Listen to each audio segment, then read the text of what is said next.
Talk to me about Rager. He's dumb. I mean, I know that's mean, but there's nothing to be nice about this team. Do you want truth or do you want me to be nice?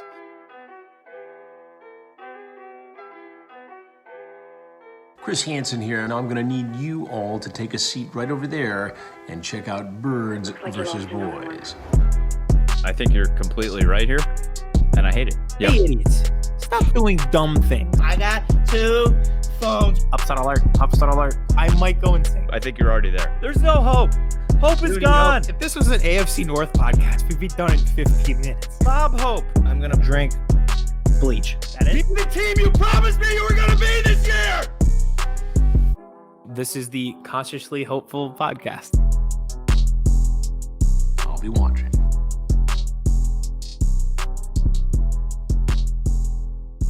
Welcome to episode 37 of Birds vs. Boys. Kmess is back here with you after a thrilling Dallas Cowboys victory on Sunday over Aidan's lapless, lifeless, dead Philadelphia Eagles. Put the E next to them. They are eliminated. Eliminated Aidan. How are you, Eliminated Aidan? I feel eliminated. If eliminated were a feeling, I feel it. I don't know if that qualifies in the range of emotions. I think it's somewhere between sad and angry is eliminated, and that's how I feel. And you've kind of felt like it was coming. Yes and no. Okay. You know, this division is so bad, and it continues to be so bad, and it's so bad it's actually come full circle and now creates intrigue because of how bad it's been. But this is a team that was handed the division to them multiple times throughout the year. You know, they start 0-2, and they have a terrible loss to Washington, but all they had to do was beat the Bengals because everyone else started slow, and they'd be right back on track and couldn't do it. And then all they had to do was win 3 division games against the Giants twice and the Cowboys, and they come out of the bye and lose to the Giants. Just couldn't do it. And then again, like they had to win 2 division games at the end of the year to win the division, and they just couldn't do it. So yes and no. Did I see it coming? Probably should have, but they just had so many opportunities and completely fell flat on their face and failed. So before we get into the actual game, and thank you all for listening and watching us on YouTube. We are sponsored, as always, by Stateside Vodka. I enjoyed many a Stateside Vodka drinks Christmas Eve, Christmas Day, and these bottles are going to get crushed on New Year's Eve. Since we can't go anywhere, I'm going to be home drinking Stateside. So this season, you mentioned the Giants game out of the bye. You mentioned the Bengals tie, most recent 37-17 loss in Dallas. What game, if you could pick one this season, what loss or tie was the most frustrating for you for the Eagles this season? It was Sunday. It was Sunday. Yeah, because, you know, in the long run, we've talked about this. We've had people on who have talked about it. We've rooted for it openly. It's probably benefits the team who lost on Sunday in the future. You know, like we probably come out of this better. But for the team, it's not like the fans. Like this is a loser leave town game, and they fell flat on their face and failed and lost by 3 touchdowns to a rival. And they come out after the game, and you've got your star running back saying people weren't focused. And it's really hard to be excited about a top 10 pick when the guy making the pick is the reason why you have a top 10 pick in the first place. So to me, and another reason is we thought, maybe this quarterback change can fix it. And I don't say we, because everyone knows how I feel at this point. But it's just like you change the quarterback, it gives you a sliver of hope, and then you come out and lose by 3 touchdowns to a rival. So it's just like the writing was on the wall the entire time. So it was absolutely Sunday. To just look lifeless and hapless against a rival, it does benefit you in the future, but in the short term, it wasn't even frustrating. It was sad. It was sad to watch that. And it's not like it was like a rival where it was the 2016 Cowboys where they were just rolling and they were healthy. It's a team on par with your team where they were kind of left for dead. They've got no tackles, no guards, a backup quarterback. a awful defense. So it was not like they shouldn't have been in the game, and they were in the game. They were in the game. Yeah. Eating the game. I thought they were going to run away with it. So did I when we were up 14-3. I'll always 2020 was a terrible year for a multitude of reasons, but I will always cling to the sense of happiness and hope I felt when we went up 14-3 and they flashed the score on the screen that the Panthers were up 20-0. It took about 359 days into 2020, but I finally felt some hope and positivity. It came crashing down in about 15 minutes, but I'll always remember those 3 seconds of my miserable fucking life. How close were you to the screen when that popped up? Buddy, felt this. I'm this close at all times. You were in Arlington. The people could actually see you on that cool camera on TV because you were that close. I was one of the 30,000 who said, COVID what? I'm going to go sit and watch two teams with a losing record play. Blows my mind. Yeah, it was let's get into the game. We'll do a season recap obviously down the line. And we'll look ahead to week 17 in our episode that's going to be dropping on Thursday, and we will be joined again by one of our favorite guests that we've had this season, Lance Meadow.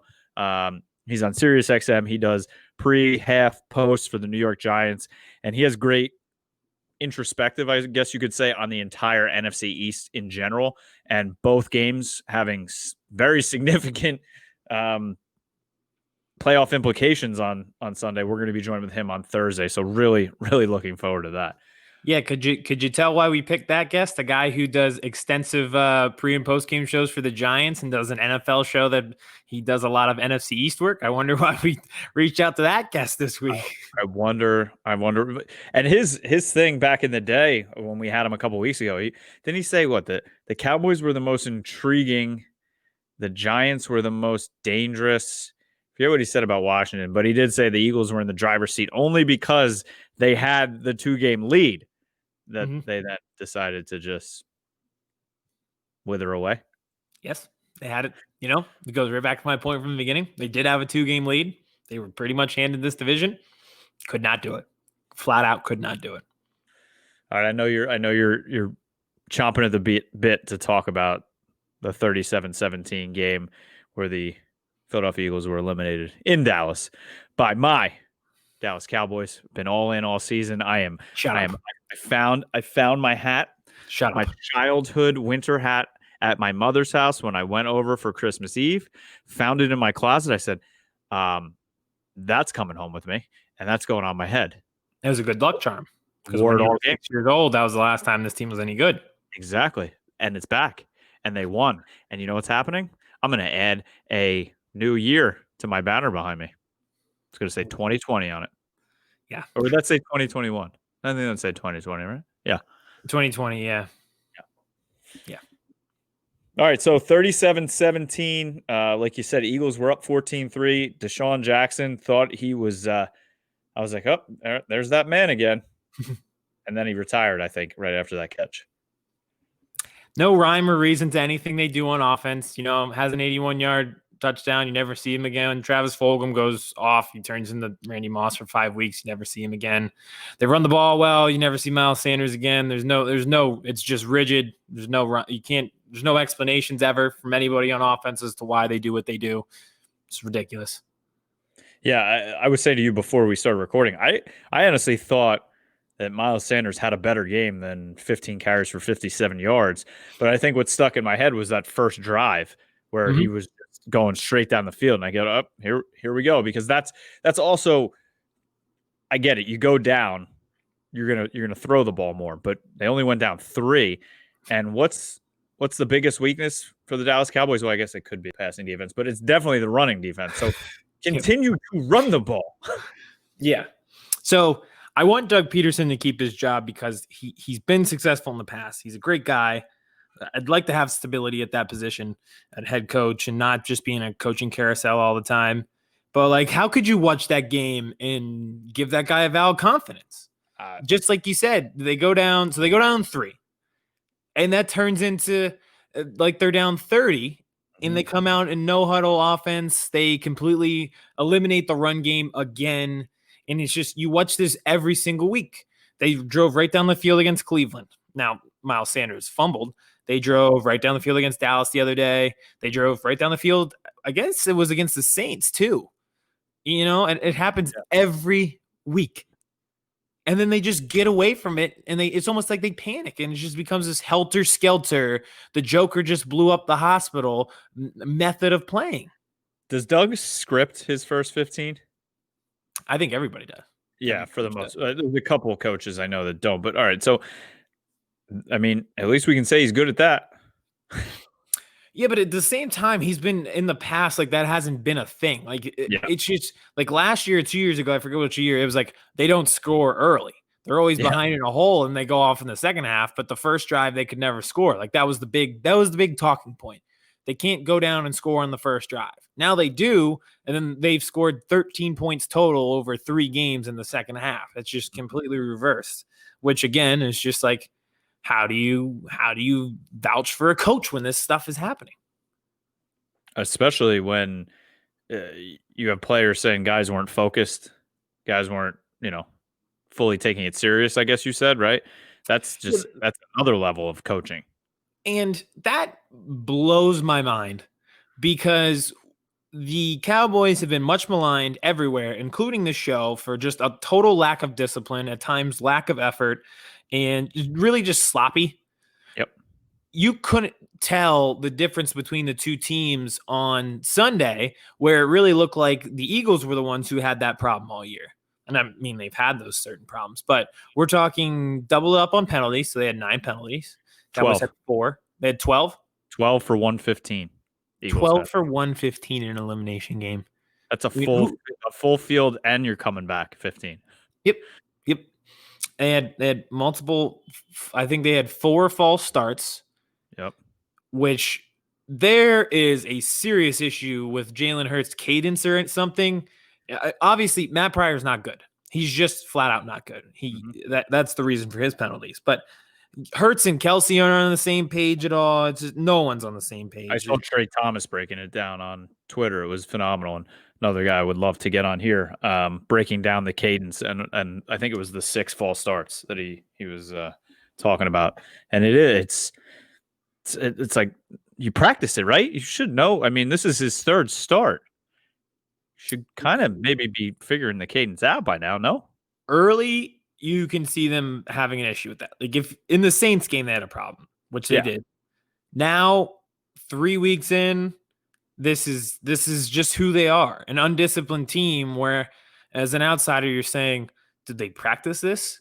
How many times have we sat down and said about our teams, what did they do during the week? Because they get out there on Sunday and it looks like they're just running around with chickens with their heads cut off. They're like, oh shit, we were I feel like Doug and McCarthy and the team, they show up to whatever stadium they're playing at on Sunday or Thursday or Wednesday or Monday or whatever fucking day of the week NFL is playing games this year, and they're like, shit, there was something we were supposed to do this week, right?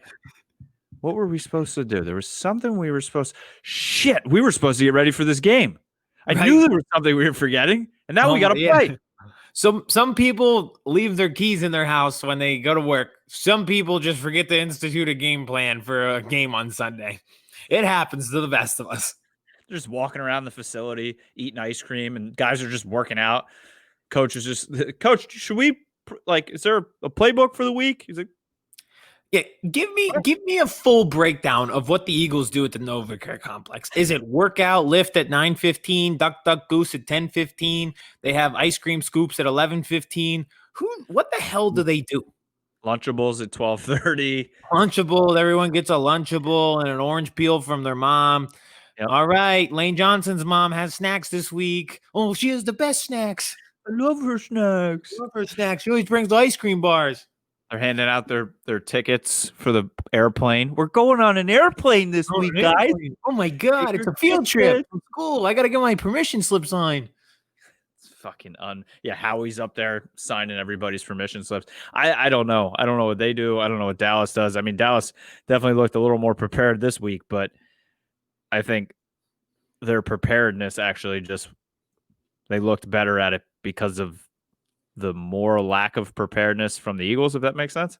I don't think the Cowboys were more prepared. I think the Eagles were just overwhelmingly unprepared after they went up 14-3, that Dallas just looked prepared. And overwhelmingly untalented, which is really saying something in a game where there's that many backups playing. But I thought the Cowboys' game plan was so simple yet so smart. Yep. They didn't have many advantages, so let's attack the obvious advantages that we have. They have really good receivers. They have 3 really good receivers. We only had 1 good cornerback and really only 1 good secondary member in Holt. So let's do simple math here. Even I'm dumb enough to figure this out. If Darius Slay is on one guy, that means 2 other people are open because they have a distinct advantage. It was not hard. Andy Dalton figured it out. It took them about a half of a quarter to figure it out. The only thing that stood in their way was the pass rush, and then Fletcher Cox got hurt. Barnett was already out, and Josh Sweat was out. So that way, it was just like, all right, I have time to get these guys the ball now. I'm just going to pick wherever Darius Slay is not. It can be that simple sometimes in sports. Just and the one time he went at Darius Slay, what happened? Picked it off. Yeah. Got picked off, and then they got, they went right back to doing what they were doing, I believe, on the next drive. I mean, Gallup 6 for 121, 2 touchdowns. Cooper 4 for 121. Lamb 3 for 65 and a touchdown. And then he had the one rush for 90 yards for a touchdown, which got me the over at 49.5. It was sitting at 47 forever. I'm like, I'm not going to hit this, am I? That was close. Thank goodness for Alvin Kamara, or else the Eagles would have been another week where they give up player of the week. And Vince and I broke this down on the show that you had to miss. But we've given up a player of the week in every single game that we've lost this year. So more of victory of the week for the Eagles. At least they won't be giving up a player of the week in this week's loss. But they were close. You could have if it weren't for 6 touchdowns on a historic game from Kamara, Andy Dalton would have been player of the week. Yeah, I mean, 22 of 30, 377, 3 touchdowns, 1 pick. He was sacked twice. He had a QB rating of 134.7. It's not bad. It's really good. I mean, we don't need to. There's some Cowboys fans that are going, we'll just go back and forth, Cowboys, Eagles here. We don't need to fucking have structure because, we've had enough non-structure. If our teams aren't going to have structure, we're not going to have structure. Exactly. There's some fans that are already going like nuts. They're like, see, we don't need to re-sign Dak. We could just pay Andy. Relax. Hold on.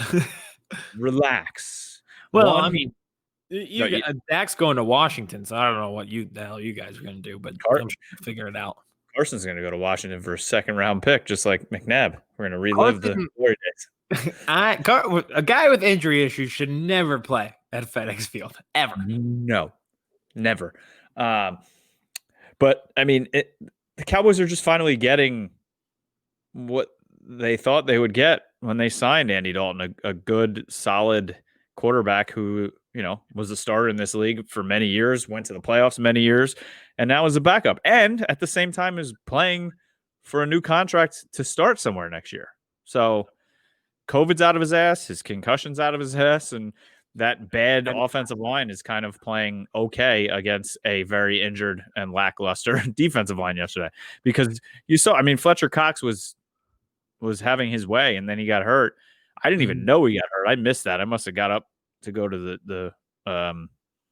the cheese board to get a pepperoni slice and a piece of cheese, and all of a sudden I see him on the sideline with his pads off, and I'm like, what? Yeah, I saw it. He came off the field and his arm was like just dangling there, and I was a little bit worried. But he gets hurt a few times just because he's always in the trenches. But that was it. The Eagles have a distinct ability of just not losing players; they lose entire position groups. Yes. I'm so sick of it. These aren't feel-good stories. Playing people who are working at Tire Mart isn't a feel-good story. Carson Wentz throwing to people and admitting he doesn't know their names, that's not a feel-good story. It's an embarrassment and an indictment of the front office. Especially when you put a rookie out there, he gives up 182 yards. Do we want to talk about that? Because it's a good point for both sides. You can talk about the receivers and I can talk about the corners, but oh my God, that was sad. That was watching a deer who got hit by a car sad. If you had If you had 10 routes against him yesterday, how many catches do you think you could have had? Me? Yep, you. I mean, me too, but all right, that's fine. That's still against an NFL cornerback. That's not. Yeah. I mean, that's an indictment on him. But he isn't an NFL quarterback. All right, You know, true. like that's my issue with the Eagles is they keep putting people in positions and setting these people up to fail to the point you can't be mad at these people. I think we talked about this in an earlier episode where I was like, this is like the kid in class. He can't read. Stop calling on him to read. You're just embarrassing him when we were talking about Nate Gary. But this is another situation. Like you're down so many people in the secondary. And this is a problem. We did a show and we were talking about it in training camp. And saying one of the issues with this team, they don't have a cornerback 2, opposite Slay. They're very small. You have a lot of slot corners. One of them's going to have to play on the outside. So you didn't have a CB2 to start. Avonte Maddox gets hurt. So now you're down to really like your 4th or 5th best corner. Crevion LeBlanc's out. Your safeties are out. You don't have help because Rodney McLeod's out. It's just the trickle-down effect to end up in a spot where Jaquette has to be in that position is not an indictment on Jaquette. He just doesn't – he should not be in a position where he is matched up with Michael Gallup and Amari Cooper. He's not ready. And the Eagles keep putting people in positions to fail. And you see it time and time again. A perfect example, Rasul Douglas. It was too early in his career, but they didn't have any other option. So he's out there on an island versus Amari Cooper and gave up over 200 yards. It's just ridiculous. You feel it is embarrassing for these guys. I do feel bad, but the Eagles never adjust. They never help them out. They leave them out on an island. And even if people were good, you can have a BMW, you could have a Mercedes, but sometimes there needs to be oil maintenance. Sometimes you have to like fix your tire. But the Eagles don't seem to get that. They just never adjust. They never make tweaks. It took them 3 quarters for them to adjust and put in Rudy Ford then and then say, hey, Jalen Mills is probably our best option. It's just they're in such dire straits to begin with and then can't figure it out once they are. And, I mean, we've been talking all season how our teams have been mirroring each other in so many bad ways. And Cowboys do the same kind of thing, and they did it with a much better player than Jaquette with Trayvon Diggs, their second-round corner, where they just kept throwing him out there one-on-one. Like, here's DeAndre Hopkins. Here's another number 1 receiver. Here's another number. Just have fun. Good luck. And they just left him on islands. And he made some plays, but at the same time, he's a rookie. Yeah. At cornerback going against DeAndre Hopkins. Give the motherfucker some help. Exactly. And that's what the Eagles did in the first matchup. They said, okay, here's Fulgham. Here's Trayvon Diggs. Guess what we're going to do? Throw it at Trayvon Diggs and hope it works out. And for the most part, it did. He scored a touchdown. But at the same time, you know, like that's just the inverse. And the Cowboys return the favor. Andy Dalton is a smart guy. He's going to be probably going to be a coach. I think he's a really smart quarterback. And that's what you want in a backup quarterback. He knew where his matchups were. He knew where his advantages were. So he just attacked it. And it wasn't hard. And I absolutely – so on a personal note, one of my wife's cousins or uncles, I don't know, he's just typical Northeast Philly fan, one of those guys. And we were in Philadelphia, actually, heading to my sister-in-law's rehearsal dinner for her wedding, pre-COVID, obviously, before last season. And we were talking about Dallas Cowboys, Philadelphia Eagles, of course, because what else do you talk about in early September when you're a Cowboys fan and they're Eagles fans? And he was trashing on Michael Gallup, saying he's one of the worst receivers in the league. Cowboys don't have good receivers. The Eagles receivers are so much better. And then Gallup went off for like 200 yards the next week against the Giants. But I get such pleasure. Ever since that conversation, Michael Gallup's like one of my just favorite players in the league. And every time he has a big game, especially when it's against the Eagles, I get so happy. Who thought the Eagles receivers were, like who watched the end of last year and said to themselves, I'd rather have Deontay Burnett than Michael Gallup. I'd love to meet this guy. And whatever drugs he's taken, I'm sure are fantastic. Give me them. Help get through the last couple days of 2020. 2020, yeah. Wow. But yeah, I mean, it was an indictment again on I can't believe we're eliminated, and I'm back to my rant from week 1. Like I'm just here saying the same things I said the first week. Everybody needs to look in the mirror. This is an indictment on every single person from the top to the bottom, because Why are the Eagles in a situation where they don't have corners who can cover? Well, that's because they've ignored it in the draft and they've missed and they failed. They drafted Sidney Jones and Rasul Douglas, and they're off the team in 3 years, and you really haven't replaced them. And then you go down to the coaching staff and you say, okay, well, they have these bad players, so they're playing with an arm tied behind their back. They never adjust. Jim Schwartz never adjusts. He leaves these guys out on an island. They get torched. We've seen multiple games where the receivers just have their way. Happens all the time. And then down to the players. Is that laziness? Is that just bad coaching from Jim Schwartz? It's bad coaching. It's just no adjustment. And I get the strategy where you're like, if we can, people do this with LeBron all the time. Like LeBron can have 40. We're just going to make sure the other 4 guys don't do anything. Mm-hmm. And I understand that strategy, but it's not working. And they just don't adjust. Mm-hmm. They never do. And then down to the players where coaching, then the players are undisciplined. And then to top it off, it's really just an untalented, dull group that provided no pleasure at any point in the year. Literally one of the most unpleasant teams I've ever sat through. The Pleasure Dome. The Pleasure Dome. Yeah, and you put out a good tweet. I think it was today. Like 2017 was one of the history's best running back drafts. 2019, one of the best wide receiver drafts, and the Eagles failed on both. And now you're giving a top 10 pick to the same GM to make the decision. Like, what's the plan here? We're just going to run it back. Like I said, I like Doug Peterson. I hope he stays. You just can't watch that 4th and 15 from the 32 and think he should deserve to keep a job. We've just seen too many games where a receiver has 10 receptions for 188 yards and 2 touchdowns and just is pure dominance against the defense for Jim Schwartz to keep his job. But really, they've been with their arm tied behind their back for so long because of Howie Roseman. Then Donnell Pumphrey and Jalen Reagor in a class that will have multiple Pro Bowlers, All Pros, Hall of Famers, and they flat out whiffed. Talk to me about Reagor. He's dumb. I mean, I know that's mean, but there's nothing to be nice about this team. Do you want truth or do you want me to be nice? You know, truth. I want nothing but truth. That's one of the questions. Like people, they're like they'll want an opinion on an outfit, and you're like, well, do you want truth or do you want me to be nice? Doesn't look good. Pants don't look good on you. That outfit doesn't match. It's ugly. There's too many buttons. Something like that. You're wearing blue and brown. Doesn't work. Like, this shit doesn't work. Brown belt, black shoes. Not happening. Exactly. Stuff like that. It's just bad.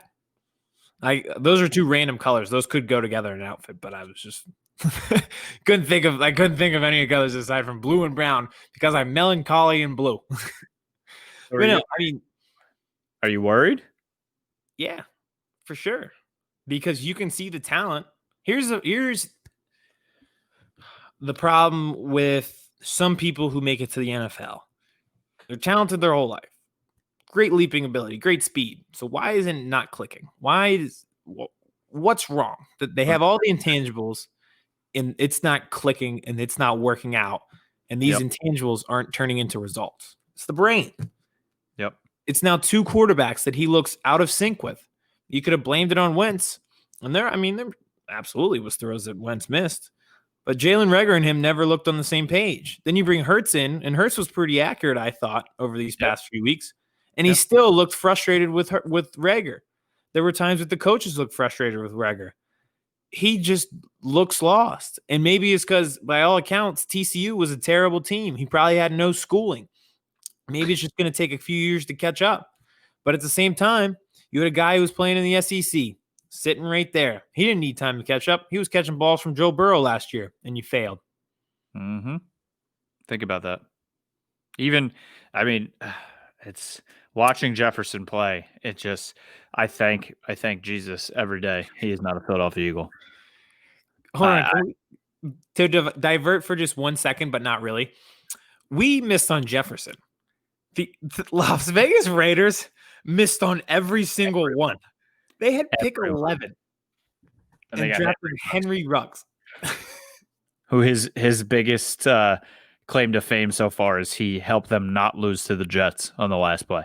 Yes, the Jets played just had a fire blitz, brought everybody. There was no corner help, and he ran a go route. And they were just probably like, please let him catch us. Please let him. And then they decide to win 2 games at the end of the season. Who fucking knows? I know. But hey, the Raiders are out of the playoffs too. And yes, they are. That could have helped. Jefferson, Lamb, CD, Brandon Ayuk. T. Higgins, Jerry Jeudy. They had the pick of the litter, and you can be mad at the Eagles, and we obviously should be, but the Raiders, wow, that is an all-time miss. That is all-time bad. I remember we were on the live stream for Brandon watching that, and I was just like, did the Raiders just Raider again? Remember, I called that. I said, they're just going to be attracted by the speed, and they're going to take Ruggs. Is he the best receiver? No, but they'll say, wow, he runs 4.3. We're going to take him. That's what they did. He wasn't even the best receiver on his own college team, but we're going to take him. He wasn't even the second best receiver on his own college team. Hold on. He wasn't even the third best receiver on his college team. He was the 4th best receiver on his college team, and they took him 11th overall. He was the first wide receiver taken. He was in the all-time generational wide receiver draft. They took the 4th best Alabama receiver. Oh, God. It's mind-boggling. I just pray the Eagles don't take Devonta Smith. But if they do, then Jamar Chase will be the best. And if they take Jamar Chase, then Jalen Waddle will be the best. Because no matter what happens, if this front office gets another chance, they will screw it up. They just don't deserve it. It's not fair. Life's not fair, but I just feel like such a small person shouting at a brick wall every week, and I'm going insane. It's just not fair. It's not fair that they get to keep their jobs. You failed. Get out. I'm done. You failed. One good year. You can't rest on one good year. But it's a lot closer than that. It is, but he hit on free agency just one time, and it worked out. Yeah. And then even that year in the draft that they won the Super Bowl is the worst draft in the past half decade. It's not fair. You be gone. I don't know.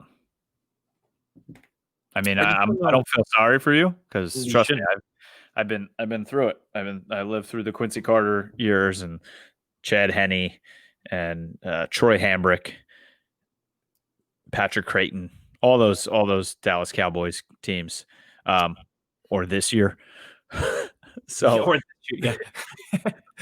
I know all about it. 2 players that I was really excited for on the defensive end for the Dallas Cowboys yesterday. Guys that have been showing up lately and definitely showed up yesterday. Rookie Neville Gallimore, the defensive tackle that they took in the 3rd round from Oklahoma, has really been showing up. He had a couple really good plays up the field, and that's the type of player he is. He's an up the field type player, and they're finally letting him play like that. He only had 2 total tackles, 1 solo, but he had a half a sack and 1.5 tackles for loss. So he was just balling yesterday. And then my guy, Randy Gregory, is just he's out there. I mean, he had 6 tackles, 3 by himself, a sack and a half, and 2.5 tackles for loss. Just a guy, and I think he kind of hurt Jalen Hurts a little bit on that. I think it was the second sack he was on where he fumbled the ball. He looked okay. Yeah, Hurts wasn't like hurt, but he's just. I mean, talk about a guy with a story. He's a guy you root for. Well, I don't know if you do, but I do. He's been through a lot. Obviously, was suspended for years, and everybody you hear from say that he's really got his life on track. Kind of same thing with like Aldon Smith, who started off the year hot and has kind of fallen off. But to see Randy Gregory playing the way he's playing, and they have him locked up already for next year, I'm really excited for an entire off season for him of the possibilities that he could bring next year. The speed really sticks out. The closing speed for a defensive end. Yep. People pay top dollar for speed off the edge like that. So if he gets it figured out, he'll be scary. And opposite DeMarcus Lawrence would be fantastic for you guys if you can find a diamond in the rough like that. They're gonna need it because those. I mean, Jalen Smith in the middle. Yeah, he had 11. Everyone's like, he led the team in tackles again. I'm like, yeah, 15 yards down the fucking field. Hold on. Yeah, I didn't see this live, but apparently he cheap shotted our Mailata. Australian love of our lives, Jordan Mailata. What the hell was that about? He flat out headbutted him. Why? You saw it after, right? Yeah. I don't know why he does these. So first, he's a player that it came off of just a horrific injury and has fought his way back and knows what it's like to be hurt. 1. 2, he's apparently a very smart guy, graduated from the University of Notre Dame. 3, he's all about this clear eye view and be a good person. But yet last year against the Bears game, when I forget who it was, one of the receivers was down in the end zone where he tackled him, and you could clearly see writhing in pain, knee blown out, and he's dancing over him. And I remember that. Yes, and I was just done. And then yesterday, he looked very out of position because he always looks very out of position, and he kind of looked confused, like, oh my God, what are you doing here? I think he just flailed his body, but at the same time, the more I've watched it 15 times, not a good look again. I was shocked. And yeah, of all the people to pick a fight with, you literally picked the biggest guy on the field. But that was just scummy. Yeah, it has left a very bad taste in my mouth once again. Sorry, I'm just removing my freeze sleeve from Total Cryo that I have on my torn bicep. Ladies and gentlemen, I'm on the IR, but still performing. Too funny. Not the. Never mind. I'm not gonna get into it. Tore the bicep right off the bone, ladies and gentlemen. Ugh, gross. Yeah, it's great. I think. I don't know. We'll find out. But I do. On that, I do find it very ironic that you work out all the time, and once the gym's closed, then you tore your bicep. Not even working out either. Not work. Well, kind of. All kind of working out. I tore my bicep having sex, people. Okay. Yeah, I'm old. Too funny. Yeah, it's great. Wonderful. What a weekend for you. Yeah, it's been great. Merry Christmas. Happy New Year. Get the fuck out of here. That's all I got with the Cowboys. I mean, I'm ready. I don't know. I don't know what I want. I don't know. Because Eagles could win that game. Dallas could win, and they're in the playoffs. Maybe I get to see them against Tom Brady. Or they lose, or Washington wins, and then we still get a top 10 pick, but eliminated the Eagles, which was fun. I don't know. I don't know what I want. It's week 17. I legitimately do not know what to expect this week. I could easily see the Giants winning this division out of nowhere. It changes by the week who I think will win this division. Say what you want about the NFC East, but they have created a ton of intrigue and a ton of drama. Well, I don't know if you saw my text about the Dallas Cowboys, because they're going to be going against the New York Giants, whose offensive coordinator is Jason Garrett. So I think he's going to have that offense ready, and I think he's just going to plow it with Wayne Gallman down their fucking throat all game. He's going to run right at Jalen Smith and throw right at Jalen Smith. But there is some tension, they say, between Joe Judge and Jason Garrett, and I think he kind of sees the Grim Reaper behind him.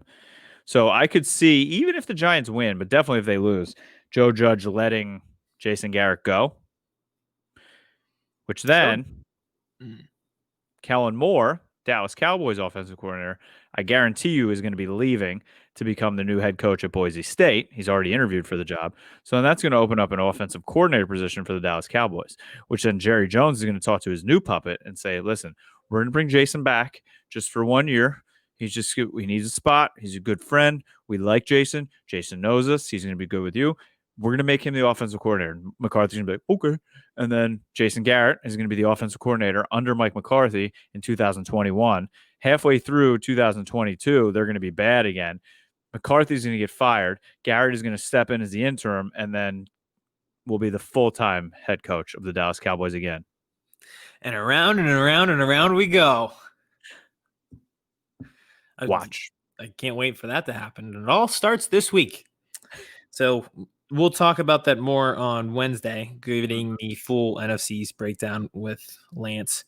The Eagles will play on Sunday Night Football, which just let me die already. Why? Just why? It's why we were talking about this before we recorded too. Why is the Arizona LA game not on at night? And why don't they just have our game and your game on at the same time at 1 or 4:25? That makes way more sense to just put win and you're in. Simple. 2 teams. Don't have to scoreboard watch. Just have to win. And you're in. That's what they normally do in these positions. And that's what they did this weekend too. They had the games on at the same time for that reason. Mm-hmm. Why would you want a Washington football team against an eliminated Eagles? Doesn't make sense. Your last Sunday night football game of the season. No one's going to care. Aside from Washington, who would watch that? Like from Philly, why would we turn in and watch that game? Are you going to be watching it? I watch it because I have to do this show.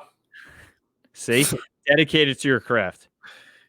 This has been the least enjoyable team to ever watch. I wish I could get a 1:00 game and get on the road and be done with it. I do not want to look back on this game at all or on this season, but I did. And speaking of that, loved Ryan Clark today being like, the Eagles now know that they stink no matter who the quarterback is. Now, like just now, we just figured it out. Are you sure? What? How did we not figure that out already? Because I've watched 15 games so far, and I was pretty set in stone a while ago that they might not be good. How are people I guess because people in 2020 just love headlines, and they just hear like Wentz stinks. Mm-hmm. And then that was it. They're like, Hurts is our baby. Jalen Hurts is our baby. And then Jeff Garcia, baby. They stink with him. And they're like, huh, maybe we just stink. If only someone had said that weeks ago. That's why you come to Birds vs. Boys and listen.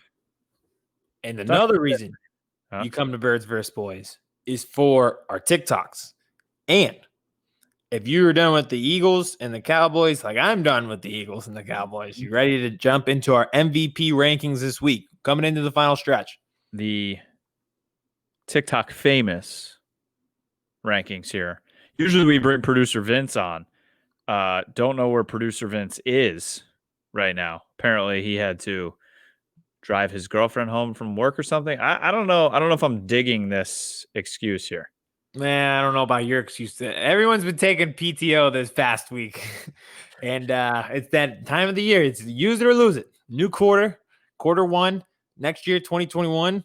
It doesn't roll over. You get so many hours and you don't get to keep it. Because even when the season stops, this pod ain't stopping, baby. We're going draft show. We are going to be going all off season long and bring you right back to training camp and next season. We're a 365 type show. The way this year's gone. My season hasn't even started yet. My season doesn't start till April. Mm-hmm. Mm-hmm. So I know TikTok fans are going to be a little upset because Vince isn't here.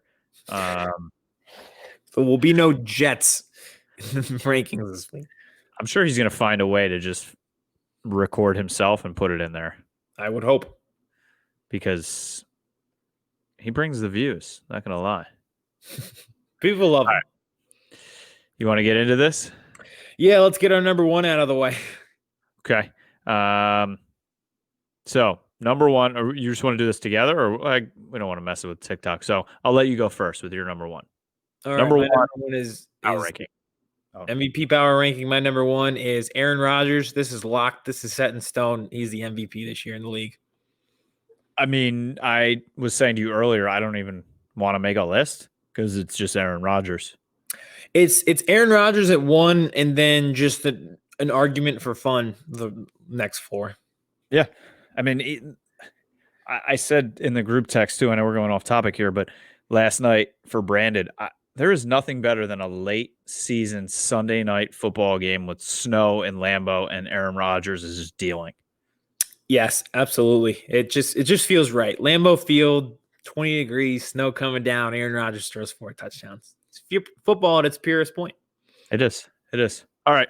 Number 2. I'll also say this about Rodgers because I'm going to get into my other pick, but I'll wait. I'll wait till I say him. Okay. So you're number 2. My number 2 is Josh Allen. Now, I am recording this right now while they're playing, so I hope he doesn't do terrible. But my number 2 is Josh Allen. The Bills Mafia is taking off, and they can be serious Super Bowl contenders now, thanks to Allen. I love that pick. Thank you. Love that pick. My number 2 is still Patrick Mahomes. Still balling. I know that they almost lost to the assholes, Yes. the Atlanta assholes on Sunday, but he's still thrown for thousands of yards and is just the man. Even though he does not have the best no-look pass this season. Shout out Fitzmagic to Mac Hollins. That was wild. Also, Raiders. Just wild. That brings me to my number 3 is Patrick Mahomes. It's an automatic demotion if you struggle with the Falcons. I will not allow it. If you struggle with the Falcons, you get demoted. So he is 3.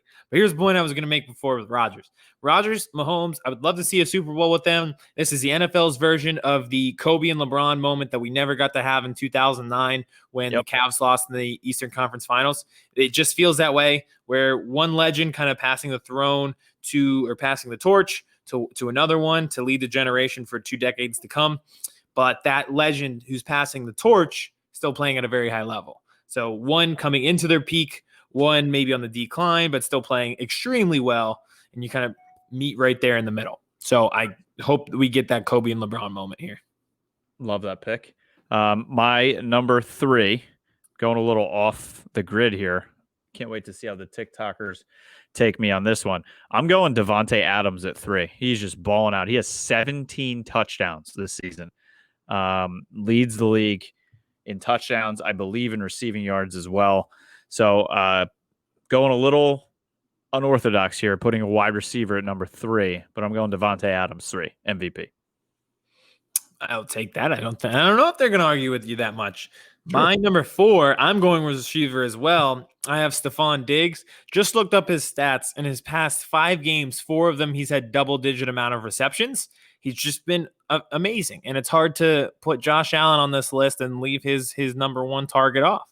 So I've got Stephon Diggs at 4. Love that. And I will say, prior to the season on this show, we said our favorite free agents going in new places or trades. Mine was Stephon Diggs. I loved that pickup. I thought with Josh Allen, he would be great, and he is. He was. You know who else is balling out for them right now? Cole Beasley. Cole Beasley, yes. He laughed at the Dallas Cowboys when he walked out the door, and everyone's like, all the fans are like, here, go in Buffalo. Yeah, he went to Buffalo. He knew that they were a better squad. Then they trounced Dallas on Thanksgiving, and they're sitting at 11-3 and win their first division probably since you've been alive. Literally, it's been since the 90s. But you know what? Signed Cole Beasley, traded for Stephon Diggs, drafted 2 running backs. Must be nice to surround your quarterback with talent. Wow. Strange. Look what happens. Speaking of, my number 4, it's not Cole Beasley. It's Josh Allen. Josh Allen, you had him at 2. I have him at 4 for every reason that you had him at 2. I have him at 4. Okay. My last one at number 5, I have Davante Adams. You can make a case that he should be higher. You just touched on the touchdowns this year. He had 3 on Sunday night, so he rounds out my top 5. All right. So I've had Derrick Henry on my rankings all since we started this. I usually get a lot of crap for having him on there just because he's a running back, he's too high. Maybe you should even have Dalvin Cook. Well, he's not on my list anymore. My number 5, going to the quarterback rankings, and I am going to 43-year-old Tom Brady. Wow. All right. 4,234 yards, 36 touchdowns, 11 picks, but he, coming off a 47-7 win over Detroit, he only played half. He's in the playoffs, and the Patriots are dead, and he is doing everything that no one thought he could do. So Tom Brady, not going to win it. It's already locked up, but I will put him at 5. Yeah, I believe 4 touchdowns each of the past 2 weeks, 8 touchdowns over 2 games, really a game and a half. So yep, it's come on hot down the stretch, and who knows, 2 weeks from now, you guys could be playing each other. And we will do what you wanted to do and end their season, which not really, but maybe. We would, man. I think the Eagles could have won that game. I don't think Dallas would actually. That's just a game, even when the Eagles suck, that they win. Mm-hmm. That's not a game in any, even when the Cowboys are good, that they win. Yeah. Yep. Sounds about right. So to round out, I had Aaron Rodgers, Josh Allen, Patrick Mahomes, Stephon Diggs, Davante Adams. And I'm going with Aaron Rodgers, Patrick Mahomes, Davante Adams, Josh Allen, and Tom Brady. Nice. And those are your TikTok famous stateside MVPs. Sorry that we didn't have Vince this week. He'll find a way to get into the TikTok, I'm sure. And he'll be back later this week. So that about does it. Season over for the Eagles. Thank you for absolutely nothing. It's been one of the most dull, uneventful, unpleasant seasons I've ever experienced, and I'm now 26. I'm sure we'll have more miserable seasons to come, but it's been a while since we have one. I can't think of one joyous moment. I can't think of really anything that I can hang my hat on. I can't think of a light at the end of the tunnel. I can't think of anything but just a bleak, deflated feeling with a needless QB controversy, a defense who was giving up 400 yards a week by the end of the year, more injury nonsense, again, where we were relying on practice squad players, and really just questions about every single structure of this team, from front office to coaching staff to players.